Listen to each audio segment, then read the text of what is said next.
And then they wouldn't give me Secret Service protection, which was costing me $1 million a month because I needed, I was getting attacked all the time. Were you getting death threats? Yeah, we got constant death. We sent them 68 pages. The Secret Service told the White House I was at an elevated risk. The White House made the decision, don't give him Secret Service protection. I was right down here in Los Angeles, about, 3 months ago. And I was giving a speech, a Hispanic rally. And it was an indoor rally, and a guy showed up, and he had a U.S. Marshal badge on, he had federal ID on his belt, and he was carrying a backpack, and he demanded to see me in my green room before I went on. One of my protectors, the Gavin DeBecker people that I hired to protect me, looked at his U.S. Marshal badge and saw that it was a little too shiny. So they kind of drilled down on him and started questioning. They found on him 2 shoulder holsters with loaded magazines. He had in his backpack a dozen other magazines filled with bullets, and he had 2 other pistols, he had knives, he had a laser-sighted pistol, stuff that you don't bring to a job interview. And before leaving his home, he had made a TikTok video, the only video he ever made on TikTok. That was basically a suicide mission video. He was saying, if I don't come back from this mission, here's what you do. I'm about to go on a death-defying mission. So it had all of the indicia of a serious attempt to do something bad. And that was one. My house was broken into 3 times. Wait, so when you reported that and you sent over all this documentation, do you get Secret Service then? No, and the LAPD released the guy the next day. Wow. So he's still out there.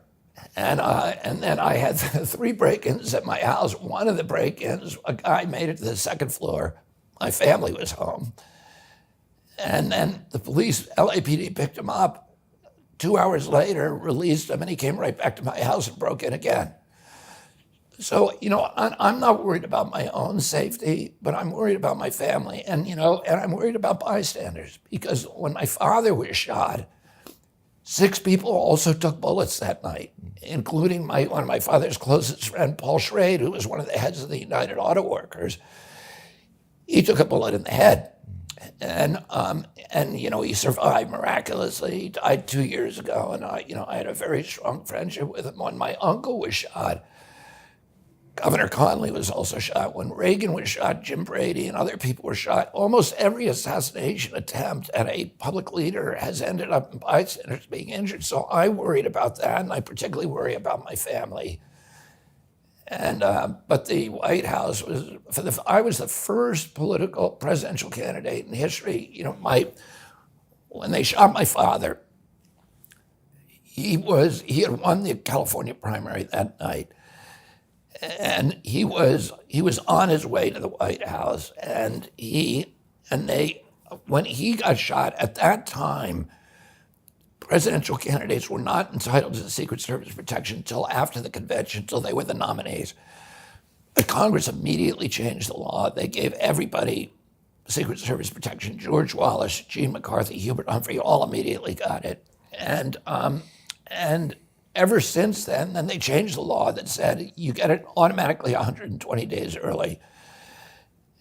But that if you reach a polling threshold, but the president can give it to people even earlier than that. And there's over 35 candidates who've gotten it early, including my uncle Teddy. When he ran, he got it 540 days early. Mm-hmm.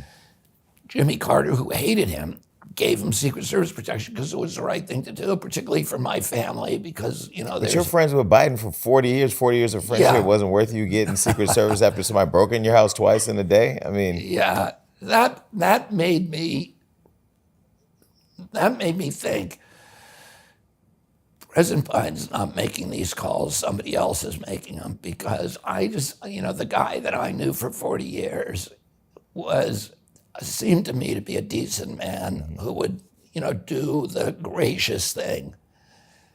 And it made me think that, there were people around him who were technocrats, who were bureaucrats, who had no accountability and who were making these decisions. But I don't know. I don't speculate about what's happening, but I started thinking that at that time.